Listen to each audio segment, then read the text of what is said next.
Hello guys, a very very good evening to all of you. Welcome back. स्वागत है आप सभी का एक बार फिर से रिस्क मैनेजमेंट के सेशन के अंदर।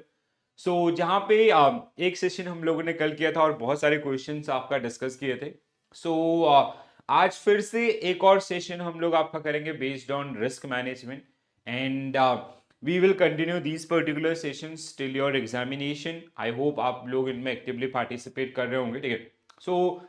जितने भी अब बैंकर्स आपका जिनका इलेक्टिव सब्जेक्ट आपका रिस्क मैनेजमेंट है, उन सब के लिए सेशन आपका डिजाइन किए गए हैं, ठीक है। Apart from risk management, if your elective subject is HRM, so Disha ma'am is taking regular classes.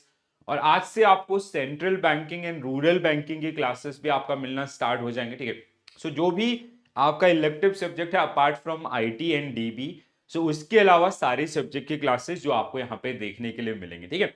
तो मेरा यही रिक्वेस्ट होगा आप सभी से, आपके साथी बैंकर्स जो भी जिनका जो भी इलेक्टिव पेपर है, आप उनके साथ भी ये चीज़ें शेयर कीजिएगा, ठीक है। अगर आपके दोस्तों का एचआरएम है या फिर आपका सेंट्रल बैंकिंग है, रूरल बैंकिंग है, ठीक है, और जिनका भी रिस्क मैनेजमेंट है, I will share the PDFs and notes also. तो टेलीग्राम ग्रुप का लिंक आपको डिस्क्रिप्शन में दिया गया है, तो उसको ज्वाइन कर लीजिए और कहीं ना कहीं उससे आप like you can connect with me. अगर आपके कोई क्वेरीज होते हैं, कोई डाउट्स होते हैं, तो वो भी आप हमसे पूछ सकते हैं। कल का सेशन आई होप सबने देखा होगा, बहुत सारे नए क्वेश्चंस और सेट ऑफ क्वेश्चंस हमने वहां पे डिस्कस किए थे। तो आज भी आपका इसी तरीके से एक बार फिर से आपका ये जो डिस्कशन है इसको आपका कंटिन्यू रखेंगे, राइट। चलो, credit risk arise in which of the following cases. Credit risk आपका कहां पे आ सकता है? तो ये बहुत बेसिक क्वेश्चन है, ठीक है। वेयर फंड्स आर डिस्पर्स्ड, ठीक है, हमने किसी को लोन दे रखा है। लेटर ऑफ क्रेडिट, जैसे हमने आपका एलसी जारी कर रखा है for any kind of international trade, उसके काउंटर पार्टी डिफॉल्ट हो सकता है, ठीक है। डीलिंग इन सिक्योरिटीज, आपका counter party risk can be in dealing in securities also, specially in derivatives और अदर काइंड ऑफ सिक्योरिटीज, ठीक है। तो जैसे ये चार्ट आपका था आपके बुक से ही, तो credit risk it can be arise from, like it is further divided between two part, portfolio risk. Portfolio risk में क्या है आपका? Concentration risk, everybody aware about this, yes और no? And systematic risk, systematic risk is basically which is non controllable in nature, ठीक है। ये आपका रहेगा। Concentration risk is something like this, जैसे ये कोई किसी का पोर्टफोलियो है, ठीक है, and the division of portfolio is something like this, ठीक है। इसका जैसे इसके ऊपर केस स्टडी भी कई बार पूछ लेता है, अप्लाइड बेस्ड क्वेश्चन, ठीक है। कि जैसे suppose that this company have landed maximum to IT sector, IT sector में इसका 50% पोर्टफोलियो है, तो this portfolio concentration on IT sector. If there is some problem with IT sector in India, so this bank is going to face huge losses, right? It can be diversified through the diversification. This is controllable in nature, right? Systematic risk आपका which is non-controllable in nature, जैसे global financial crisis, COVID like situation, the Great Depression of 1930s, so that is the जिसका बड़ा impact होता है where individual cannot control that particular one, ठीक है। Transaction risk आपका हो सकता है, ठीक है, it can be default risk आपका, counter party and downgrade risk. Now what is downgrade risk? जैसे suppose that we have a portfolio of 50 customers, ये 50 कस्टमर का पोर्टफोलियो है जिनको हमने 50 करोड़ रुपए से ज्यादा का लोन दे रखा है। जब हमने इनको लोन दिया था तो आपका इनका क्रेडिट रेटिंग बहुत अच्छा था, इसलिए हमने इतना बड़ा अमाउंट इनको लोन दिया, ठीक है।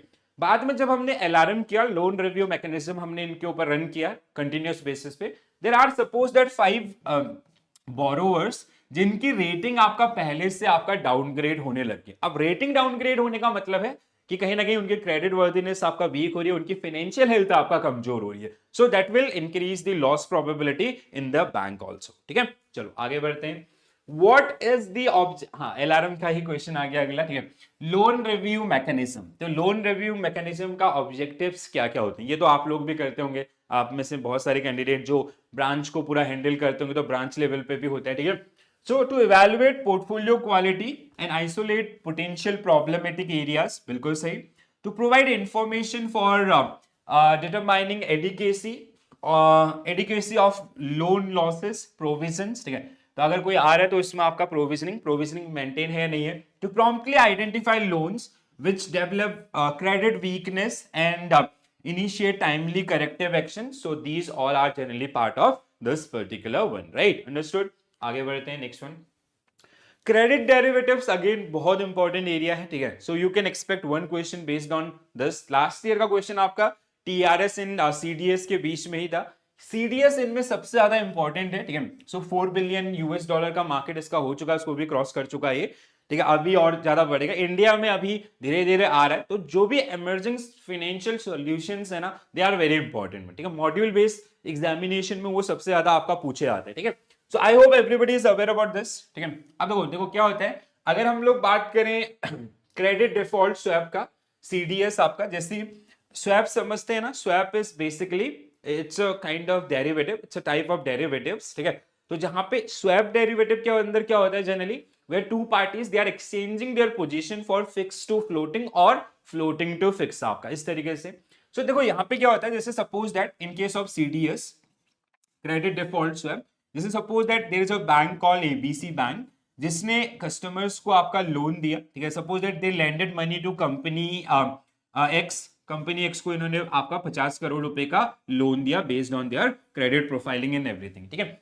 अब बहुत बड़ा अमाउंट लोन दिया, क्रेडिट प्रोफाइल बहुत अच्छा था, उसके हिसाब से दिया, still there is a probability of default, ठीक है। तो अब जैसे suppose that we have given this loan for 10 years, तो हमने क्या किया इसका, वी बाय और this ABC bank they purchase credit derivative swap with XYZ bank, ठीक है। कोई दूसरा बैंक भी हो सकता है या कोई दूसरा फाइनेंशियल कंपनी भी आपका हो सकता है, ठीक है। तो जहां पे this is protection seller, XYZ is protection seller and ABC is protection buyer, ये दोनों एक एग्रीमेंट में आपका एंटर करके, ठीक है, जहां पे दिस एक्सवाईजी इज प्रॉमिसिंग कि अगर कल के डेट में if this company X meet with any kind of default, so we will pay the remaining principal and interest amount, जो भी रिमेनिंग आपका प्रिंसिपल और इंटरेस्ट होगा वो हम आपको पे करेंगे, जिसके लिए आपको हमें प्रीमियम आपका देना पड़ेगा, ठीक है। फ्री में तो करेगा नहीं, तो इसके लिए it's a kind of insurance contract, ठीक है। तो इसके लिए आपको प्रीमियम देना पड़ेगा इतना अमाउंट का, तो ये एग्री आपका। अब देखो यहाँ पे क्या होता है, प्रोटेक्शन बायर जो जनरली क्या कर रहा है, जो प्रोटेक्शन बायर बैंक है, विदाउट चेंजिंग द ओनरशिप, वो कंपनी मतलब ये जो एक्स आपका है ये एसेट इसी का रहेगा, विदाउट चेंजिंग दिस आपका जो ownership, they are shifting risk from there to here, ठीक है। प्रोटेक्शन सेलर को आपका वो रिस्क सेल करो, तो this is credit default swap. वहीं दूसरी तरफ आपका टीआरएस की अगर हम लोग बात करते हैं, टोटल रिटर्न स्वैप, ठीक है। सो टोटल रिटर्न स्वैप कैसे काम करता है आपका, जैसे टीआरएस के केस में क्या होगा, यहाँ पे जैसे यहाँ पे प्रिंसिपल एंड इंटरेस्ट दोनों ही आपका प्रोटेक्टेड है, but in case of TRS, TRS में क्या होता है, जैसे सेम आपका, जैसे suppose that ABC bank have a portfolio of 100 crore rupees in gold, ठीक है। गोल्ड के अंदर इनका इतना आपका प्रोप्राइटरी पोजीशन है, ठीक है। सो यहाँ पे जो आपका एक्सवाईजी बैंक है उसने इनको बोला कि जैसे गोल्ड का जो रिटर्न है वो किस पे है आपका, ठीक है, इसका जो रिटर्न है वो डिपेंड करता है किसके ऊपर, मार्केट के ऊपर, ठीक है। So suppose that this XYZ they offer a return eight the rate of 15% per annum for next 10 years, ठीक है। हम आपको अगले 10 साल के लिए ये जो 100 करोड़ का गोल्ड है इस पर हम आपको 15% का फिक्स रिटर्न आपका देते हैं, जो भी मार्केट रिटर्न होगा वो किसको बिलोंग करेगा, आपका एक्सवाईजी को। तो अभी तक ये फ्लोटिंग में था, now they got offer of fix, तो इन्होंने आपस में एक एक्सचेंज कर लिया। इस केस में क्या होता है, सिर्फ और सिर्फ रिटर्न आपका प्रोटेक्टेड रहेगा, ठीक है। हो सकता है कल के डेट में गोल्ड की वैल्यू 100 करोड़ से 70 करोड़ होगी, so they will not pay that loss of 30 crore rupees, they will only pay this amount to the ABC company, इस तरीके से जो आपका ये काम कर रहे होते हैं। अंडरस्टूड गाइस, क्लियर है सबको। So CDS and TRS both protect against credit risk, but TRS additionally cover market risk and principal. No, ये मार्केट और प्रिंसिपल प्रोटेक्शन नहीं देता है। CDS protect against credit risk for both principal and interest, while TRS offer protection against credit and this, but only cover return on the principal, ठीक है। तो क्या हो जाएगा आपका answer, B should be right answer for this particular one. Understood? समझ में आ रहा है ना सबको, कोई डाउट है तो आप अपने डाउट्स भी लिख सकते हैं, ठीक है। अगला पॉइंट बहुत इंपॉर्टेंट आने वाला है, अगले 5 मिनट आपके बहुत इंपॉर्टेंट होने वाले हैं, एक क्वेश्चन आपको यहां से मिलेगा, ठीक है। सो मैं आपको हमेशा सजेस्ट करता हूं कि जो बेसल की गाइडलाइंस है ना, do not skip these particular guidelines. आने वाले समय में डेफिनेटली यू विल सी कि पेपर में आपको मतलब कई बार तो ऐसा फील होता है यार कि पेपर में बेसल बेसल ही पूछ रहा है हर जगह, आपका ऐसा फील होगा आपको वहां पे, ठीक है, और हर साल होता है। तो बी लाइक आप थोड़ा सा केयरफुल रहे, इनको अच्छे से पढ़ें, ठीक है। So principle for sound liquidity risk management published by BCBS that emphasizes that banks should have a sound process for identifying, measuring, monitoring and controlling liquidity risk, ठीक है।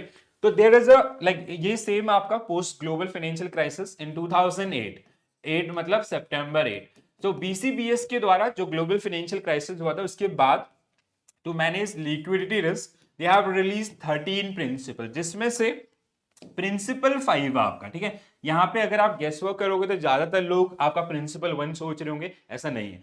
प्रिंसिपल 5 आपका जहां पे कि उन्होंने ये आपका जहां पे फोकस किया गया किसके ऊपर, have a sound process for identifying, measuring, monitoring and controlling liquidity risk. आपका जो रोल एंड रिस्पॉन्सिबिलिटी दी गई किसको, आपका सीनियर मैनेजमेंट को, ठीक है। So this is the entire list, ठीक है। नाम दिया गया आपका principal for sound liquidity risk management and supervision सितंबर 2008। So I'll show you the entire 13 principles. So we have 13 principles, but we'll not discuss these particular one in detail here because अब वो time नहीं रहा है कि इतना detail में जाएं। जो पहले सेशन हमने लिए हैं उनमें मैंने इनको काफी डिटेल में आपका डीकोड करके वर्ड वर्ड करके आपको समझाया है, तो थोड़ा सा आप उनको गो थ्रू करें। रखने का मतलब ये है कि अगर आप इस पीडीएफ के थ्रू अपनी कंटेंट को रिवाइज कर रहे हैं तो आप इसको स्किप ना करें, ठीक है। तो जैसे प्रिंसिपल 5 आपको देखेगा, ये प्रिंसिपल 5 आपका measurement and monitoring of liquidity risk, तो जहां पे ये सारा प्रोसेस जिसके ऊपर बात की गई थी। अंडरस्टूड? Any doubt guys? इसमें प्रिंसिपल 5 के अलावा दो प्रिंसिपल और जो सबसे ज्यादा बार पूछे आते हैं, principal 11 regarding CFP contingency funding plan, principal 13 regarding disclosures, ठीक है। तो अभी आएगा आपका, ठीक है, 9, देन वी हैव 10, 11, ठीक है। सो 11 again this is very very important, बहुत बार पूछा जाता है, ठीक है। A bank should have a formal contingency funding plan that clearly set out the strategies for addressing liquidity shortfall in emergency situation. A CFP should outline policies to manage range of stress environment, establish a clear line of responsibility, including clear invocation and escalation process, and be regularly tested and updated to ensure the efficacy, efficiency of that particular plan itself, ठीक है। तो please इसको भी ध्यान रखिएगा। इसके बाद 13 था आपका, ठीक है। 13 again that is very important one, ये सबसे ज्यादा बार पूछा गया बेसिकली, ठीक है। So it is something about the public disclosures. इसी के बाद वो आए ना कि जैसे there are 5 type of disclosure on liquidity, जैसे इट्स जो डिस्क्लोजर हो it should be clear, meaningful, comparable और आपका consistent and there is one another, ठीक है। पांचवा किसी को याद है तो जल्दी से लिखो, ठीक है। So a bank should publicly disclose information on a regular basis that enable market participant to make an informed judgment about the soundness of its liquidity risk management framework and liquidity positions, ठीक है।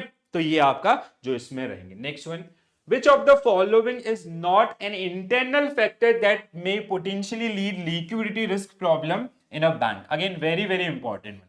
तो एक question आप यहां से भी expect कर सकते हैं कि आपका कौन से internal factor means which are in command of bank itself, ठीक है, जो बैंक की एक्टिविटीज की वजह से बैंक आपका लिक्विडिटी रिस्क में जा सकता है या गया है, ठीक है। एक्सटर्नल इज बेसिकली जहां पे हमारा कंट्रोल नहीं है, ठीक है। जैसे आपका जो डिपॉजिटर्स है उनका इंटरेस्ट शिफ्ट हो गया from banking to stock market और सम अदर मार्केट, तो उसमें हमारा कंट्रोल नहीं, बट यहाँ पे हमारा कंट्रोल है।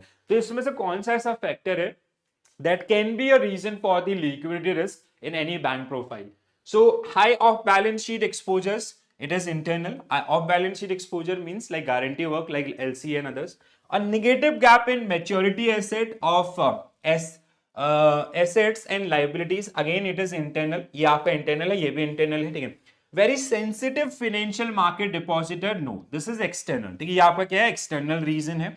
Concentration of deposits, this is also internal. So these three are internal, this is not internal. So C should be right answer for this particular one. I'll show you a chart. This chart is very very very important, ठीक है।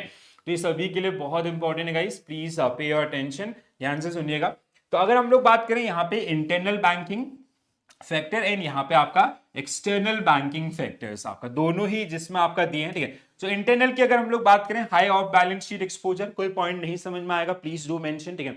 दूसरा, the bank rely heavily on short term corporate deposits और wholesale deposit, that means there is a concentration on these type of deposits. A negative gap, liability is more than assets, ठीक है। Bank rapid asset expansion exceed the available funds on the liability side, this point is very very important, ठीक है। ये जो point है ना आपका, the bank rapid asset expansion exceed available funds on the liability side. अब देखो इसका मतलब क्या है ना कि आपको सिंपली क्या हो रहा है कि like you are taking deposit from the customer, you are accepting deposit from the customer, और उसके बेसिस पर आप जल्दी जल्दी से एसेट बनाते जा रहे हो, ठीक है। सो आप अपनी लायबिलिटी जो एएलएम है आपका उसका ध्यान नहीं रख रहे हैं, ठीक है। कॉन्सेंट्रेशन ऑन डिपॉजिट बहुत बेसिक है, less allocation in liquid government instruments और fewer placement of funds in long term deposit. अब ये क्वेश्चन कैसे भी हो सकते हैं कि अपनी लिक्विडिटी पोजीशन को सुधारने के लिए what are the internal steps that can be taken by bank, तो ये आपके सारे स्टेप्स हैं, ठीक है। एक्सटर्नल आपका जैसे very sensitive financial market, external and internal economic shock, low और slow economic performances, decreasing depositor trust, non economic factors, sudden and massive liquidity withdrawals and unplanned termination of government deposit. जैसे होते हैं ना कुछ bank, जैसे state government में खासकर ये बहुत ज्यादा प्रॉब्लम आती है, जैसे आपका bank was the state government bank जो सारे अकाउंट्स को हैंडल कर रहा था, वो कहीं वहां से शिफ्ट होकर दूसरे में चला गया ना, there will be a problem, ठीक है। तो लिक्विडिटी क्रंचेस आपका लेके आएगा। Understood guys? तो अगेन आई विल मार्क, मतलब बहुत प्लीज इन चीजों को थोड़ा सा सीरियसली लीजिएगा, ठीक है। जहां पे भी मैं ये आपको बोल रहा हूं तो इनको रिवाइज जरूर करें, ठीक है। चलो आगे बढ़ते हैं, next one EWRM. Again, you can expect one question based on this particular topic. EWRM, Enterprise Wide Risk Management, आपका टूल, ठीक है, एक method which is internal, which is continuous in nature, ठीक है। मतलब ये जैसे हमारे पास बहुत सारे टूल्स हैं, ठीक है, जो कॉमन भी हैं, रेगुलेटरी रिक्वायरमेंट भी है। This is apart from those common tool और रेगुलेटरी रिक्वायरमेंट्स और BCBS सजेशंस। ये हमारा खुद का टूल है और इसको कैसे डिजाइन करना है वो इसके थ्रू हमारे like we have 8 components, 4 objectives जिनके ऊपर ही आपका क्वेश्चन भी है, ठीक है। So which of the following not one of the 4 key objectives of business around EWRM framework network? So strategic is part of this. Assessment is not here. Assessment का क्या होगा आपका ऑपरेशंस, ठीक है, ऑपरेशंस आपका या ऑपरेशनल जो इसका सप्लीमेंट होगा, reporting is there, compliance is there, ठीक है। तो B will be right answer for this particular. Again very very very important guys, please pay your attention. So enterprise-wide risk management can be defined as a continuous and structured process of listing the objective of organization, just identifying all external and internal risk factor that could impact the achievement of objective and organization's business and financial target, ठीक है। Prioritizing the risk factors, exploring alternatives for mitigating the risk and controlling and monitoring such a risk, ठीक है। So EWRM, it has 4 key objectives: strategic, operations, reporting and compliances. To achieve these 4 objectives, we have 8 components. Please go through those 8 components also. ठीक है, चलो आगे बढ़ते हैं। Which of the following pillar of Basel II Accords focus on enhancing the transparency and accountability of bank through improved disclosure practices? बताओ क्या होगा answer? Who will tell answer for this question guys? बताओ, थोड़ा सा आप लोग भी मेहनत करें, ठीक है। और इफ पॉसिबल, अगर थोड़ा बहुत पॉसिबिलिटी है तो 1-2 दिन की छुट्टी ले लो, क्योंकि इस वीक में ना बैक टू बैक 2 पेपर हैं, ठीक है। ABFM का मैम ने मॉड्यूल ABCD चारों करा दिए हैं आपको, और जिस दिन BFM का पेपर होगा उस दिन मैम ने आपका बोला है कि she'll take a marathon session, ठीक है। आपके लिए कंबाइंड सेशन भी आपका मैम ले लेंगे, ठीक है। तो वो उसको आप लोग ज्वाइन जरूर कीजिएगा, ठीक है गाइस। तो उनको भी हम लोग ध्यान रखना, बट अगर आपको थोड़ा सा अगर पॉसिबल है, अगर लीव्स हैं तो 1-2 दिन का छुट्टी ले लेंगे, क्योंकि 2 पेपर का बर्डन एक साथ, और ये हमेशा होता है, ठीक है। बैक टू बैक कोई 2 पेपर आपका होंगे तो उनको थोड़ा ध्यान रखेंगे, ठीक है। सो पिलर 2 and 3 आपका बोला है जितेंद्र सिंह ने, जो कि बिल्कुल गलत जवाब है, ठीक है। 2 and 3 नहीं होगा, ओनली 3 आपका होगा, मार्केट डिसिप्लिन, ठीक है। ये किसके संबंध में आपका Jitendra sir? Enhancing the transparency and accountability of bank through improve disclosure. तो ये जो डिस्क्लोजर गाइडलाइंस आपकी है ना, they are generally part of this. Minimum capital requirement pillar 1 जिसमें आपका जो कैपिटल बेस है टियर 1, टियर 2, टियर 3, ठीक है। इसके अलावा आपका जैसे CRAR है, ठीक है, जिसको हम लोग कैपिटल एडिक्वेसी रेशियो भी बोलते हैं, या आपका कैपिटल कन्वर्जन बफर्स आपके जो एड ऑन हुए बाद में, ठीक है, वो सब चीजें आपका यहाँ पे, उनको कोई भी बैंक कैसे फॉलो कर रहा है, जो गाइडलाइंस दी गई हैं उनको प्रॉपर्ली मीटअप हो रहे हैं या नहीं हो रहे हैं। अगर नहीं हो रहे हैं तो उसके अगेंस्ट में suitable action, that is part of your SRP, ठीक है, supervisory review process. There are 4 principal, वो आपको बिल्कुल फिंगर टिप्स पे होने चाहिए। मार्केट डिसिप्लिन इज, अगर आप मेंटेन करें so you have to disclose on your website और अदर एरियाज, तो जिससे आपका स्टेक होल्डर्स को इंफॉर्मेशन आपका मिल सके। ओके हाँ अच्छा ओके 3 बोला था, that is fine, okay true, correct है सर आपका आंसर पे, ठीक है। चलो नाइस क्वेश्चन, अगला क्वेश्चन बहुत अच्छा क्वेश्चन है, ठीक है, अप्लाइड बेस्ड क्वेश्चन है, you will get this kind of question in your examination also, ठीक है। अच्छा अरुण सेन ने आपका डी बोला था, किसी ने तो डी बोला था, ठीक है हाँ चलो कोई बात नहीं, ठीक है, मतलब समझ में आना चाहिए आपको, आपको ये चीजें याद रहनी चाहिए एग्जामिनेशन के लिए, that is the only motive. यहाँ पे गलत होना इज फाइन, ठीक है, 1000 बार भी गलत होगा कोई प्रॉब्लम नहीं है, बट एग्जाम में गलत ना हो, ठीक है। एंड चलो अब आते हैं क्वेश्चन के ऊपर, बहुत अच्छा क्वेश्चन है, प्यार से पढ़िए, ध्यान से पढ़िए, ठीक है। यू कैन एक्सपेक्ट, ये देखिए ये आपका क्वेश्चन, आपका चलो मैं आपको बता नहीं सकता किस चीज का ये क्वेश्चन है, आंसर आपका उसी में है, पढ़ते।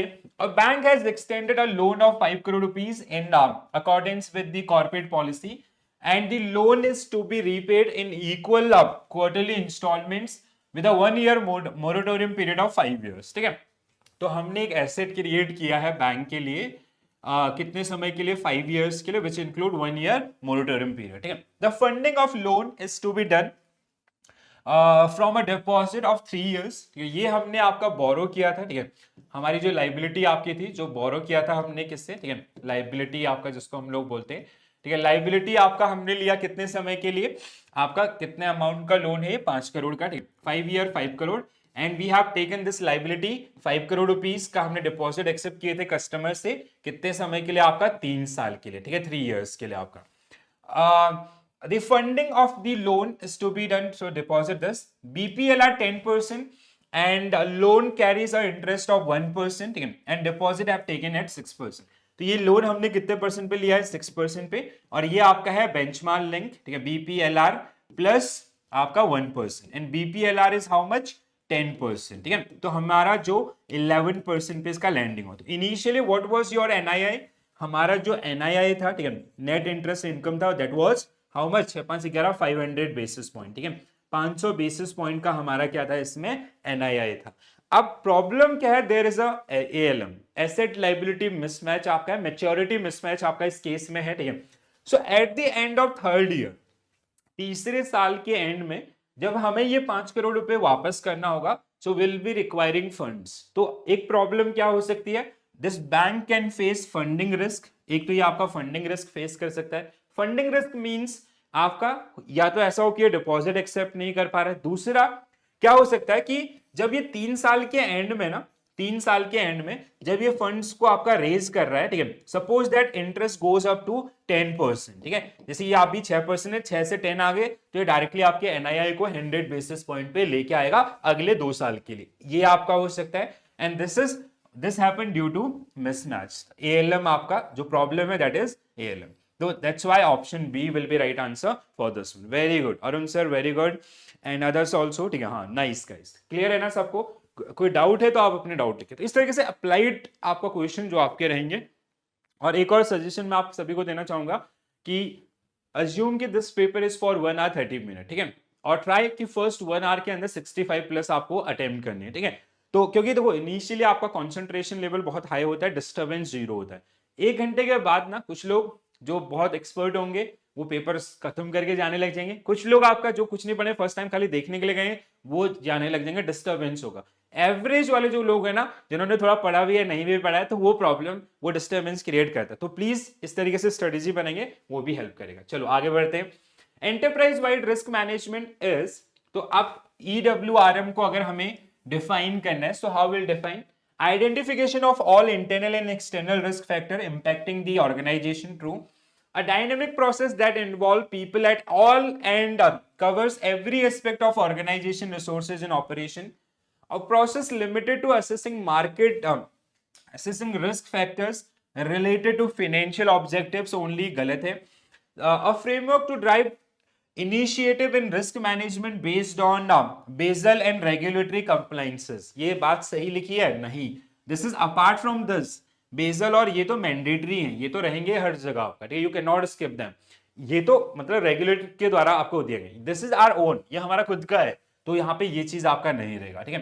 तो हमें क्या ढूंढना था, करेक्ट आपका, तो 1 and 2, only statement 1 and 2 are correct, तो 1 and 2 means option B is the right answer for this particular one. Understood? चलो ठीक है, क्लियर है ना सबको? आगे, the following are the possible components of EWRM framework internal environment.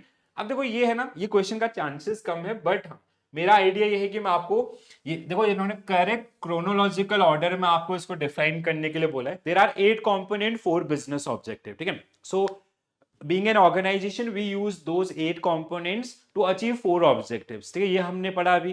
तो अब इसमें क्रोनोलॉजिकल ऑर्डर में सेट करना है, तो रिस्क असेसमेंट आपका, that means quantifying the risk.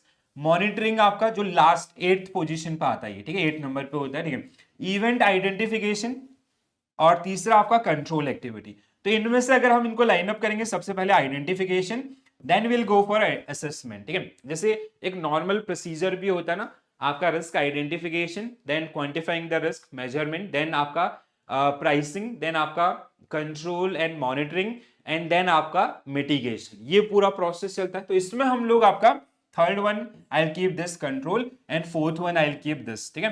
तो क्या हो रहा है आपका आंसर, सी ए, तो हमारे पास सी से एक ही स्टार्ट हो रहा है, so D should be right answer for this one. So these are the 8 components of your EWRM model. तो internal environment, objective setting, event identification, risk assessment, risk responses, control activities, information in communication, and the final one is monitoring. So we are using these 8 components to achieve these 4 goals: strategic, operations, reporting and compliances, ठीक है। तो ये आपकी book में भी chart दिया है, these are the 8 components and these are the 4 objectives, ठीक है। चलो आगे बढ़ते हैं, next one. Which risk measurement method incorporates sensitivity, volatility and the negative impact of uncertainty, ठीक है। लास्ट पॉइंट थोड़ा सा इंपॉर्टेंट है, जो आपको हेल्प करेगा, ठीक है। कोई भी ऐसा जहां पे प्रॉब्लम आएगा बताएगा। तो देखो क्या होता है, sensitivity, which is sensitivity is also a measure, ठीक है। हम लोग जो आपको अपसाइड और डाउनसाइड दोनों पोटेंशियल बताते हैं। Volatility is also a measure, जो आपको अगेन अपसाइड डाउनसाइड दोनों बताएगा, ठीक है। तीसरा आपका, अब ये जो टूल जिसकी हम लोग बात करें, ये सिर्फ और सिर्फ बात करता है डाउनसाइड की, ठीक है। जैसे कोई पोर्टफोलियो है जिसका वैल्यू है आपका 100 करोड़ रुपीस, तो नेक्स्ट ट्रेडिंग डे के अंदर ये कितना नीचे आएगा, इस चीज को आपका, ये मतलब सिर्फ और सिर्फ बात कर रहा है रिस्क एरियाज की, ये आपका अपसाइड पोटेंशियल्स की बात नहीं कर रहा है। So by using these two, they are defining their downside. So it is called downside potential. इसको हम लोग किस नाम से जानते हैं, downside potential के नाम से जानते हैं। आशुतोष सर वेरी गुड, हाँ awesome, करेक्ट एकदम। चलो, so downside potential is most complete measure of risk that incorporates sensitivity, volatility with the negative impact on uncertainty. So इस तरीके से जिसको हम लोग डिफाइन करते हैं। नेक्स्ट वन गाइस, हाँ Arun sir very good. What does RAROC measure?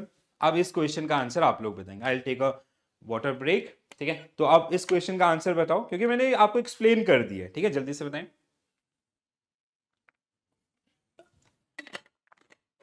तो दोस्तों आज हम लोग आपका मॉड्यूल बी को रिवाइज कर रहे हैं, ठीक है, और कल हम लोग सी और डी को करेंगे। मैंने गलती से एक्चुअली वो इवेंट मैंने खुद से बनाया था, तो उसमें बी और सी लिख दिया, वहां पे ओनली बी होना चाहिए था। सी एंड डी में आपका देखो, मैं हमेशा एक चीज बोलता हूँ, preparation wise module A and B is must, ठीक है। मार्क्स वाइज नहीं बोल रहा हूँ, marks you will have equal weightage, but अगर आपने ए और बी अच्छे से पढ़ लिया ना, तो वहां पे रिपीट्स आपको देखने के लिए मिलेंगे। अगर आप लोगों ने वो 8 आवर्स वाला वीडियो भी देखा होगा, तो आपने इस चीज को फील किया होगा, ठीक है।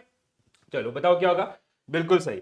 आपका किसी ने सी लिख दिया क्या, risk adjusted return on capital which effectiveness of business line and investment taking into account the level of risk assume, ठीक है, ये भी सही था, बट इसमें आपका जैसे बिजनेस लाइन विदाउट नहीं, विद टेकिंग आपका होना चाहिए। So that's why option D will be right answer for this particular one. हाँ very good, Arun sir, Ashutosh sir awesome, we have Akram sir, nice guys, ठीक है।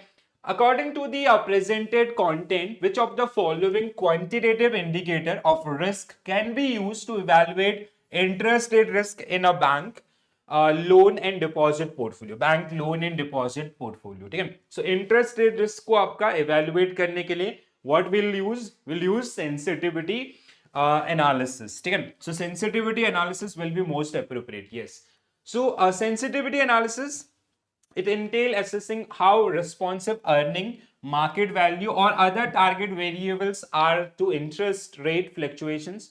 The bank can determine the possible effect of interest rate changes on the overall risk exposure by experimenting with different interest rate scenarios, and they can decide that particular one. Nice. Next one.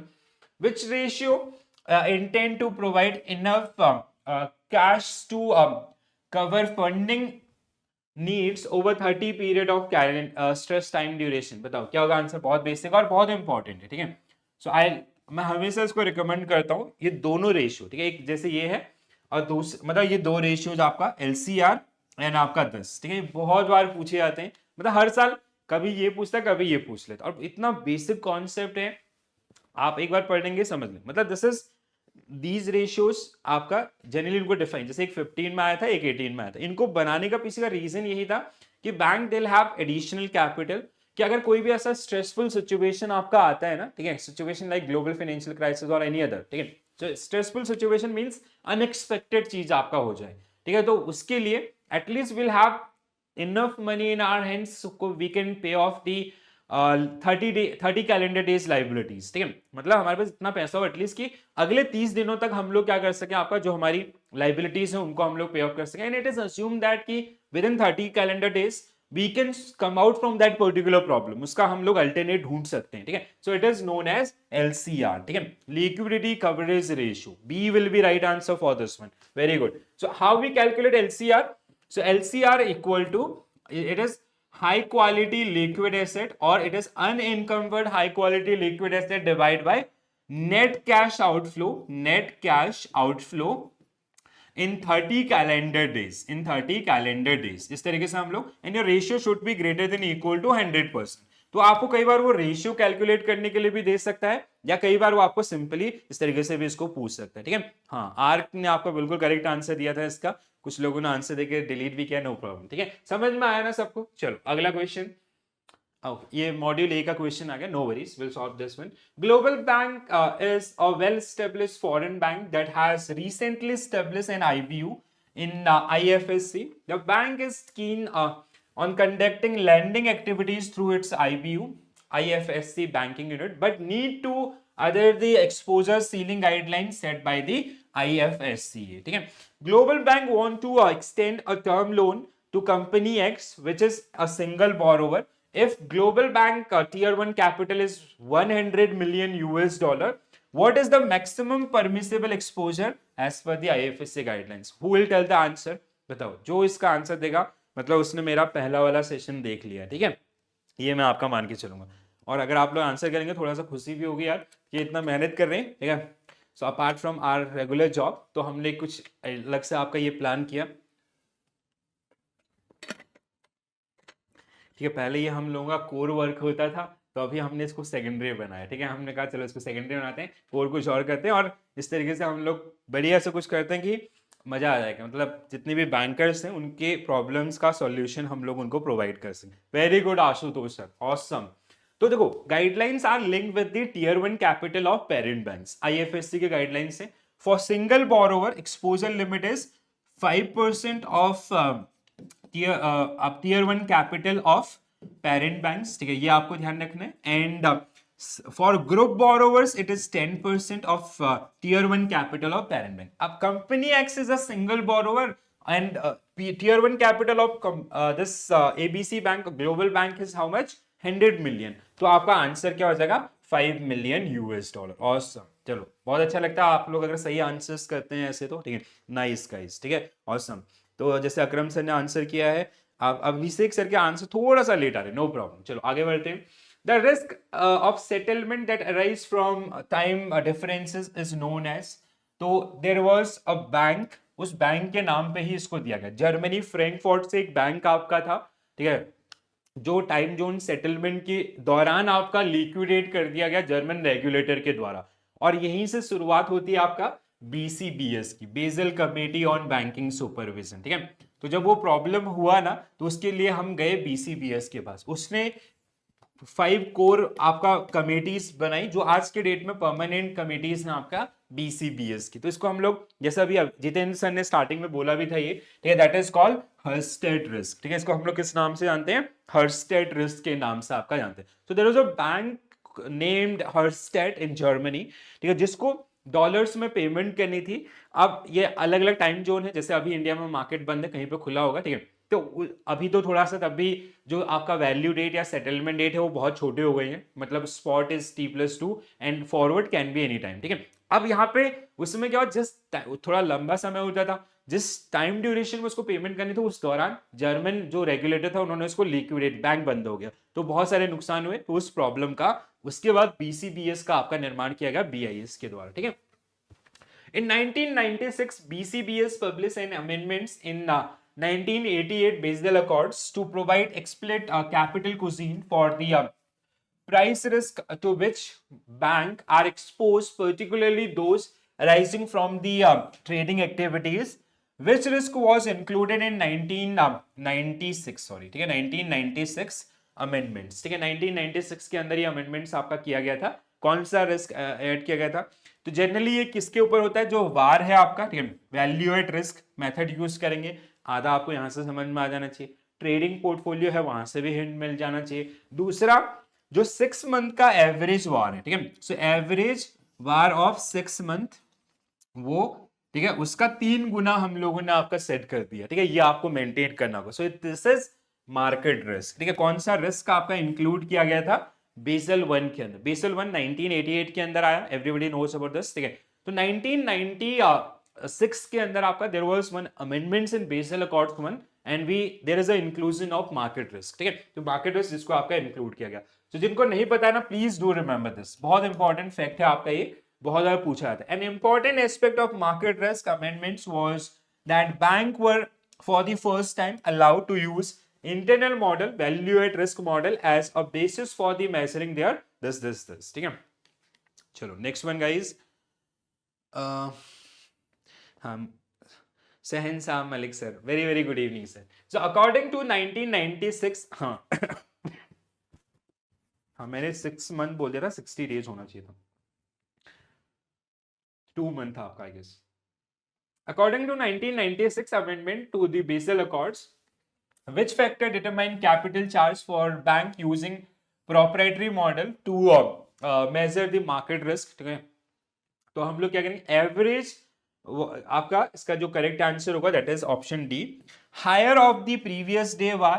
पहले तो पिछले दिन का जो वार है उससे ऊपर। दूसरा, एंड 3 टाइम, ठीक है, please do remember this one ना, एज अ स्टैटिक की तरह भी आप इसको याद रख सकते हैं। ठीक है, 3 time the average of daily war of preceding 60 business days आपका। ठीक है, तो जब वो अपना वार मॉड्यूल कैलकुलेट करेंगे, या when they'll make or prepare capital charge for market risk, so they have to consider this। आप वार को यूज कीजिए, उन्होंने बोला, ठीक है, फ्री एंड आपका दिया गया, बस कितना आपका मेंटेन करोगे, दिस वाज द पॉइंट। ठीक है, जितना आपको इंक्लूड करने के लिए दिया गया।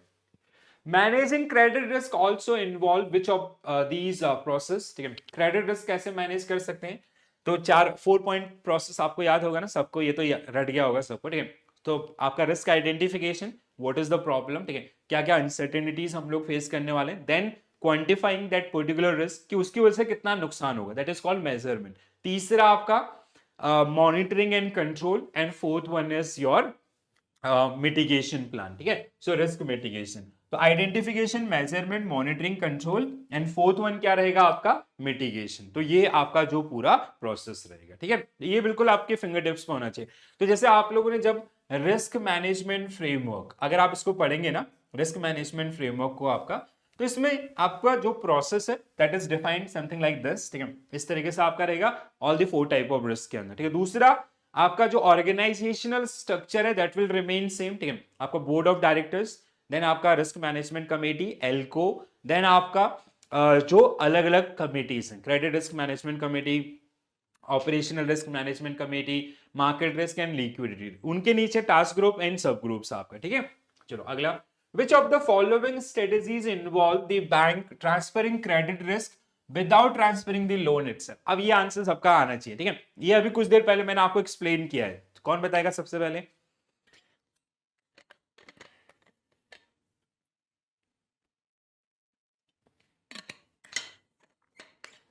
जल्दी जल्दी से बताइए गाइस।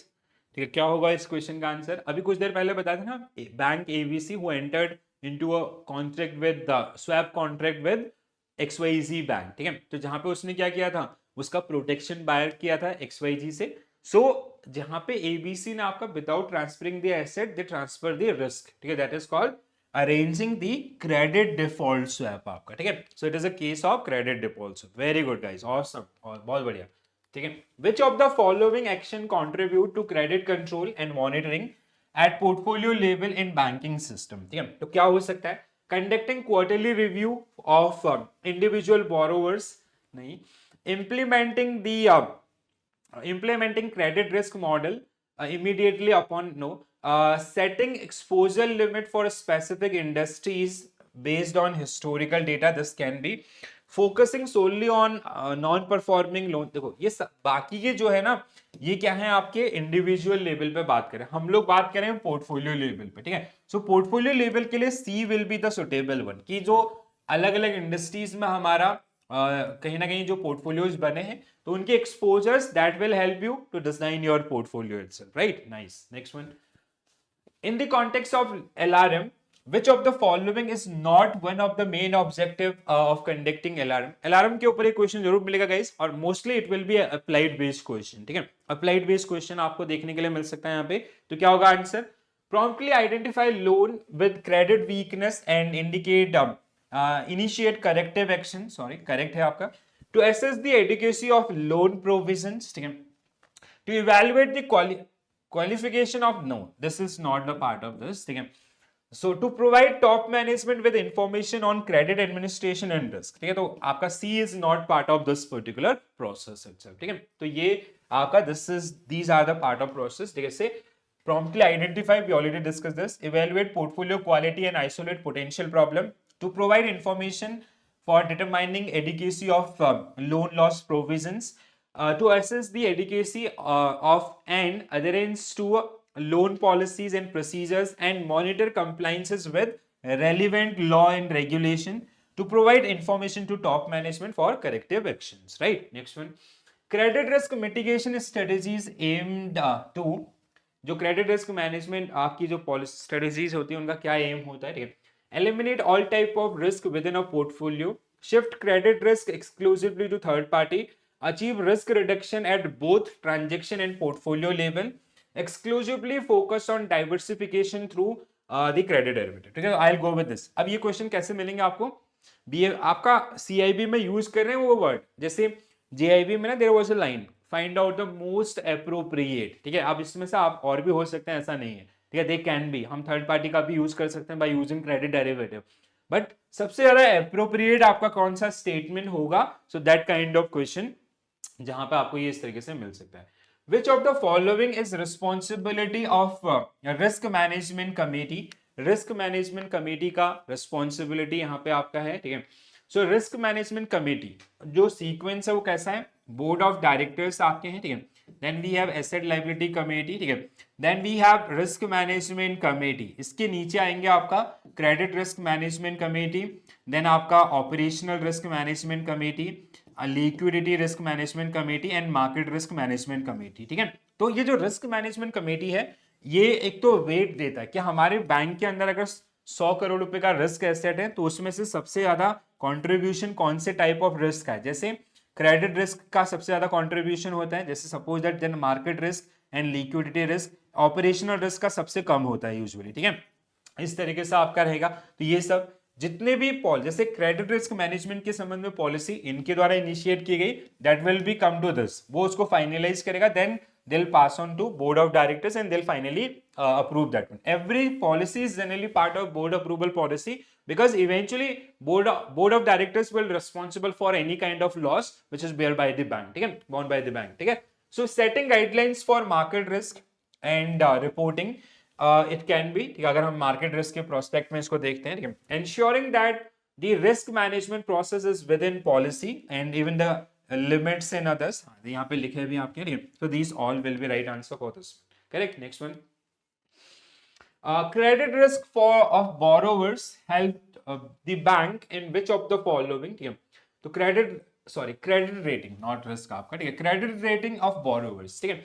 तो आरबीआई के द्वारा अलाउ किया गया 7 डोमेस्टिक आपका credit rating agencies and 3 international. International में कौन कौन सा आपका फिच, मूडीज एंड आपका एसएनपी, जो वर्ल्ड की सबसे बड़ी आपका फेमस है। तो अगर इनकी रेटिंग्स अवेलेबल है उस पर्टिकुलर बोरोवर के ऊपर, खासकर कंपनीज के ऊपर, so you can use that particular one as a parameter, ठीक है। इंटरनल प्रोसेस तो आपका रहता ही रहता है, ठीक है, इंटरनल रिस्क बेस्ड प्रोसेस जो हम लोगों का है आईआरबी, सो उसके अलावा आप उनको भी यूज कर सकते। अब किसी की क्रेडिट रेटिंग अगर अवेलेबल है तो हमें किस चीज में हेल्प करेगा, अगर पुअर है तो ज्यादा इंटरेस्ट, कम है या आपका लोन एप्लीकेशन को रिजेक्ट करना, अगर उसकी रेटिंग अच्छी है दैट मींस क्रेडिट वर्थिनेस अच्छी है तो उसके लिए eliminating default probability and understanding the risk of the bank credit portfolio, तो सारे एरियाज में हेल्प करेगा, ठीक है। Next one, which of the following statement is true regarding liquidity risk management? तो liquidity risk management is only relevant for large organization, no, तो ये सबके लिए ही है। The primary goal of liquidity risk management is to maximize short term profitability, no. Mismatching of assets and liabilities is not a concern, it is a concern. Liquidity risk management is crucial for both individual bank as well as regulators, ठीक है। तो I will go with option D, you can also submit your answers, very good, ठीक है। तो D आपका जो correct answer होगा इस क्वेश्चन के लिए, ठीक है। तो रेगुलेटर्स के लिए भी है, ग्लोबल फाइनेंशियल क्राइसिस आया तो रेगुलेटर्स के ऊपर भी तो सवाल उठे ना कि आप कहां से हो रहे थे उस समय जब इतना बड़ा ये बफर आपका क्रिएट या ये रिपल इफेक्ट आपका क्रिएट हुआ, ठीक है। Next one, which of the following statement is not true regarding bank liquidity risk management system? तो क्या है आपका, a bank should actively manage its intraday liquidity position and risk, बिल्कुल करना चाहिए, ठीक है। Board of Director is responsible for liquidity risk management and should set risk tolerance, again. Stress test should only be conducted for institution specific scenario, not market wide, it should be market wise, ठीक है। आपका institution specific as well as market wise, तो ये आपका second part इसका गलत है।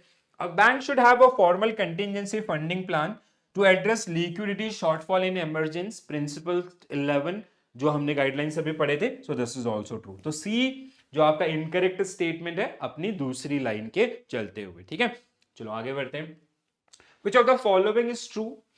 Gap risk when bank is holding assets and liabilities of same maturity with the same principle, this is wrong, ठीक है। गैप रिस्क क्या होता है, when there is a mismatch between assets and liabilities maturity, ठीक है। तो यहाँ पे इसने लिखा सेम आपका प्रिंसिपल और सेम है, तो ये गलत है, ठीक है। Price risk occur when assets are sold before their maturity dates, this is correct, ठीक है। this is just because of that is called embedded option। embedded option आप लोगों को पता होगा, जैसे suppose that हमने एक एसेट क्रिएट किया, ठीक है, we have given loan to company X, ठीक है, for 5 years, suppose that 10 crore rupees at the rate of 12% per annum, ठीक है, ये हमने उसको लोन दिया। एम्बेडेड ऑप्शन अगर हमने उसको दिया है, embedded option means pre payment का ऑप्शन अगर हमने उसको दिया है, ठीक है।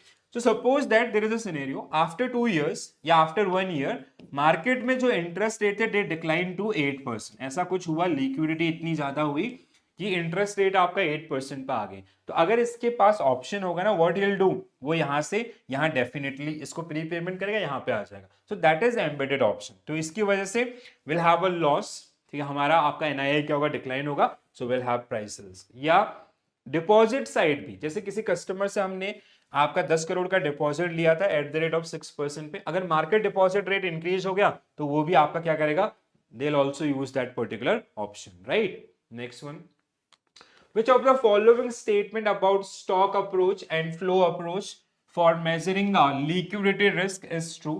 तो liquidity risk को measure करने के लिए we have two major approaches, stock approach and flow approach आपका, ठीक है। stock approach जो ratio based आपका approach है जिसमें 7 ratios हैं, ठीक है। so RBI के द्वारा 7 ratios दिए गए। फ्लो अप्रोच आपका जो मूविंग एवरेज आपका है, ठीक है, हिस्टोरिकल डेटा जिसके ऊपर आपका ये कैलकुलेशन करता है। सो stock approach is a superior, नहीं ऐसा सुपीरियर इंफीरियर कुछ ऐसा नहीं है, अप्रोचेज हैं, ठीक है। The flow approach involve calculating ratios, नहीं, stock approach include this one, ठीक है। Stock approach help in evaluating liquidity by forecasting liquidity requirement at different point in time stock approach focus on past data and calculate liquidity ratio based on historical data. Flow approach होना चाहिए था यहाँ पे, ठीक है. Stock approach help in evaluating liquidity by forecasting liquidity requirement at different point in time, and a flow approach involve calculating ratios and short term. This I'm little bit confused about this. D आपका इसमें correct दिया है. Stock approach focus on, अच्छा okay, तो ये okay, just we have to check this one. एक बार इसको थोड़ा देख लेते हैं, ठीक है. So we have this stock approach use certain ratios like liquid asset to short term total liabilities या this, ठीक है. सो क्या लिखा था इसमें, कुछ गड़बड़ था क्या? Stock approach focus on past data and calculate liquidity ratio. Okay, हाँ ये सही था, सॉरी. हाँ मतलब it is using ratios and by with like ratio हम हमेशा पास्ट डेटा के ऊपर कैलकुलेट करते हैं, and liquidity ratios based on historical data, ठीक है. Stock approach evaluating liquidity forecasting, ठीक है. तो डी आपका राइट आंसर है गाइस, ठीक है. My bad. हाँ, बहुत सारे कैंडिडेट जिन्होंने आपका करेक्ट आंसर भी मार्क किया, ठीक है. दीज आर द 7 रेशियोज, ठीक है.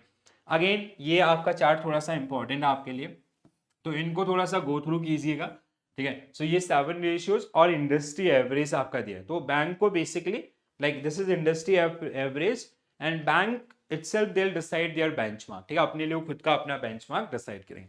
इनको आपका जैसे वॉलेटाइल लायबिलिटीज वो सेम आपका जो वहां पे एक सिंगल पेज के अंदर दिए थे वो इस तरीके से, तो रिवीजन में आपको जो थोड़ा बहुत हेल्प कर जाएंगे, ठीक है. हाँ, अरुणा ने आपका आंसर किया था करेक्ट. नाइस गाइस, ठीक है. Next one, in the context of liquidity risk management, which of the following stock ratio is an indicator of the degree of liquidity embedded in balance sheet, ठीक है. तो ये क्या होता है? Loan plus mandatory SLR plus mandatory CRR plus fixed asset divide by total asset, ठीक है. Yes. अब ये क्वेश्चन का आंसर ना आपको तभी आएगा अगर आपने ये पास्ट में ये रेशियोज पढ़े होंगे, ठीक है. जैसे हमें जो क्वेश्चन था वो क्या था? Degree of liquidity embedded in balance sheet, ठीक है. I will show you the explanation also, ठीक है. तो यहाँ पे जैसे loan plus mandatory SLR mandatory CRR plus fixed asset divide by को deposit asset divide by asset. तो दिस वाज योर क्वेश्चन. जो आपका रेशियो 3 है उसके ऊपर एक क्वेश्चन था. एप्लीकेबिलिटी या सिग्निफिकेंस क्या है? Loan including mandatory cash this embedded options and क्या कह रहे हैं? हाँ, जैसे यहाँ पे आपका hence a high ratio significance the degree of liquidity embedded in the balance sheet. तो उसने उसी क्वेश्चन के ऊपर आपका दैट इज ये आपका रेशियो जो आपको यहाँ पे पूछा गया. तो इस तरीके से भी आपके ये क्वेश्चंस जो टेस्ट हो सकते हैं आने वाले एग्जामिनेशन के अंदर, ठीक है. So you have to go through those particular ratios as well. Next one, which of the following is not a strategy for reducing the liability sensitivity limit to limit the shock of interest rate volatility. Again बहुत important question है, ठीक है. आपका ये limit आपका volatility के लिए है या आपका इंटरेस्ट के लिए है, इस तरीके से मिलेंगे. इंक्रीजिंग फ्लोटिंग रेट लैंडिंग, ठीक है. इंक्रीजिंग फ्लोटिंग रेट लैंडिंग, अगर हम लोग फ्लोटिंग रेट लैंडिंग आपका करेंगे, so not a strategy for reducing the liability sensitivity और to limit the shock interest rate volatility, ठीक है. So this will help us, this can be done, ठीक है. नॉट आपका है मतलब मतलब this can be your strategy, ठीक है. Increase long term deposit from the customer, this can be also a strategy. Increase short term lending, this can be also a strategy, ठीक है. सेलिंग फ्लोटिंग रेट लोन, हाँ this will be a problem, ठीक है. Fix rate loan should be this, so this is not a strategy. I'll go with option D. Anyone guys? आप में से answer किया है? हाँ, very good. So option D. So these are the areas: reducing investment portfolio, increasing this, and short-term lending. ठीक है. तो ये आपके किसके लिए है? Liability sensitivity to limit the shock of interest rate volatility. So these are the areas. And selling floating rate loans is not part of that particular one. Next one. Basel Committee on Banking Supervision in April 16 finalized IRRBB, ठीक है. Interest rate risk in banking book, ठीक है. IRRBB को हम लोग क्या बोलते हैं? Interest rate risk on banking book with the target of implementation. अच्छा ओके, बाय बैंक. ये हमारा क्वेश्चन आपका फुल फॉर्म के ऊपर था, सॉरी गाइस, ठीक है. So interest rate risk in banking book इसको हम लोग बोलते हैं. ये पोर्शन थोड़ा सा ध्यान रखेंगे, ठीक है. इसीलिए मैं आपको बोला था कि जो एक्सप्लेनेशन पार्ट आपको मैंने सारे पीडीएफ आपको शेयर कर रहे हैं, ठीक है. तो टेलीग्राम पे अगर आप लोग नहीं है तो प्लीज जल्दी से ज्वाइन कर लीजिएगा. तो वहां पे मैंने आपको थ्योरेटिकल शॉर्ट नोट्स भी बना करके दिए हैं, तो वो भी आपको हेल्प करेंगे आने वाले एग्जामिनेशन के अंदर, ठीक है. So need for specific requirement on IRRBB, Basel Committee on Banking Supervision in April this. तो interest rate risk in this, इनका मोटिव क्या था, please do remember this one, ठीक है, to promote global consistency, transparency and comparability of interest rate risk in banking book with that of global banks. It is considered appropriate to require banks to compute IRRBB separately and disclose it based on BCBS prescribed standards. ठीक है, next one. Which of the following strategies can bank adopt to manage interest rate risk? So क्या क्या करा जा सकता है interest rate risk को manage करने के लिए? Increasing the maturity of an investment portfolio to reduce liability sensitivity, selling fix income securities and reinvesting the proceed in the short term securities. This can be done. Matching long term asset preferably with no, this is not. पहला and दूसरा and तीसरा, matching long term asset preferably with, अच्छा okay हाँ, this is part of this, ठीक है, increasing the maturity of investment portfolio to reduce liability sensitivity, this is, तो दूसरा and तीसरा आपका होना चाहिए, ठीक है, दूसरा एंड तीसरा should be right answer for this one, yes, तो दूसरा एंड तीसरा will be the suitable measure और आपका action for this particular. Next one, which statement is true about contingency funding plan? तो मैंने आपको इसका इंपॉर्टेंस स्टार्टिंग में ही बताया था कि बहुत इंपॉर्टेंट है, प्लीज ध्यान रखें इसको, ठीक है. So it is formulated for responding serve disruption, any kind of stressful situation, should manage both bank specific as well as market wise, should be tested regularly to ensure the effectiveness efficacy of this particular plan. ठीक है, D will be right answer for this one. जो principal 11 आपका था उसमें इसको propose किया गया था, बहुत इंपॉर्टेंट है, please everyone do remember this one. Which of the following is not a responsibility of operational risk management committee? So identifying operational risk is their responsibility, formulating policies and procedures for operational risk management, seeing guidelines for risk assessment and measurement, overseeing the day to day execution. Execution is not part of them, ठीक है, execution आपका उनका part नहीं होगा, ठीक है. Next one, why is quantifying operational risk challenging compared to other type of risk? ठीक है, ऑपरेशनल रिस्क को अगर आप पढ़ते हैं तो ऑपरेशनल रिस्क सबसे ज्यादा टफ माना जाता है in case of like when we are quantifying this type of risk. Reason क्या होता है कि it does not follow any kind of statistically same patterns in others. जैसे क्या होता है, जैसे एक ब्रांच में आपका सपोज इंटरनेट फेलियर होता है, दूसरे ब्रांच में होता है, तो दोनों का कैपेसिटी अलग अलग है, या एक बार इंटरनेट फेलियर हुआ या एक बार एम्प्लॉय स्ट्राइक हुआ तो उसकी वजह से एक बार नुकसान कुछ और हो सकता है, दूसरी बार कुछ और हो सकता है, ठीक है. So operational risk events are less frequent, ऐसा कुछ नहीं है. Operational risk management are not adequately train in, नहीं ऐसा मैनेजर्स की गलती नहीं है. Operational risk data is not collected properly.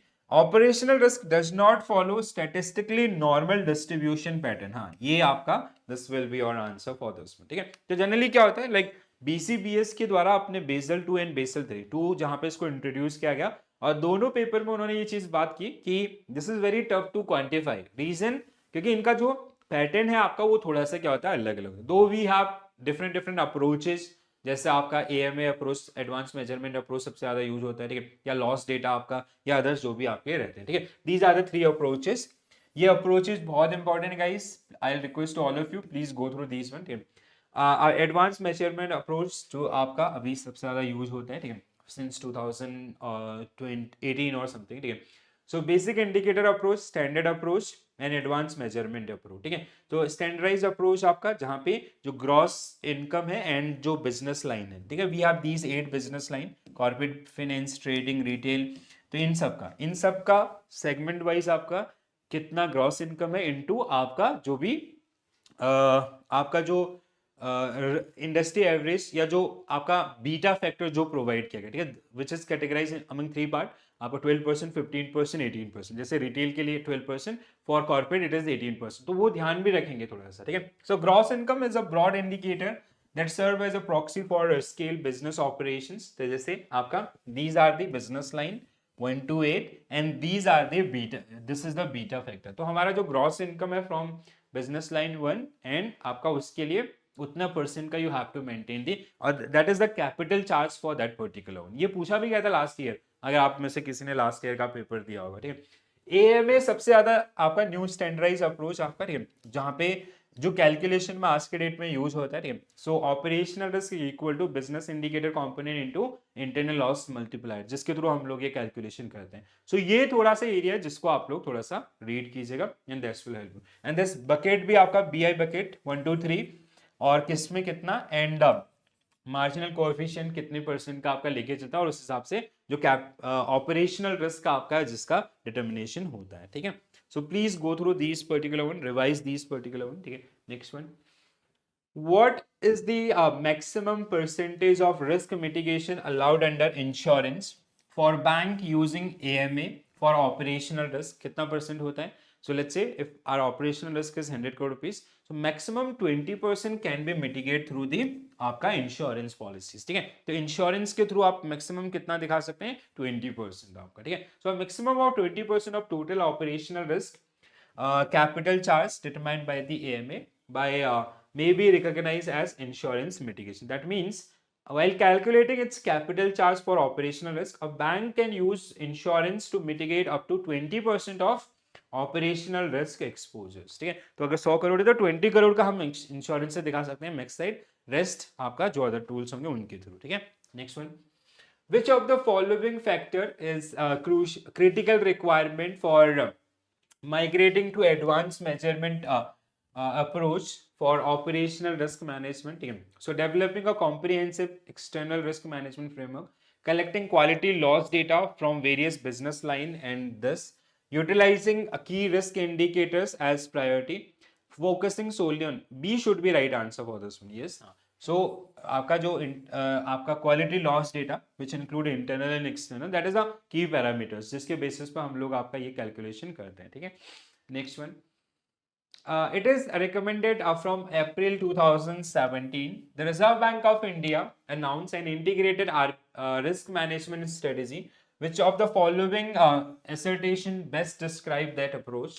Bank CFO, Chief Financial Officer, as Chief Risk Officer? No. Chief Risk Officer is a separate profile. Separate risk management system have to be created for each division? No.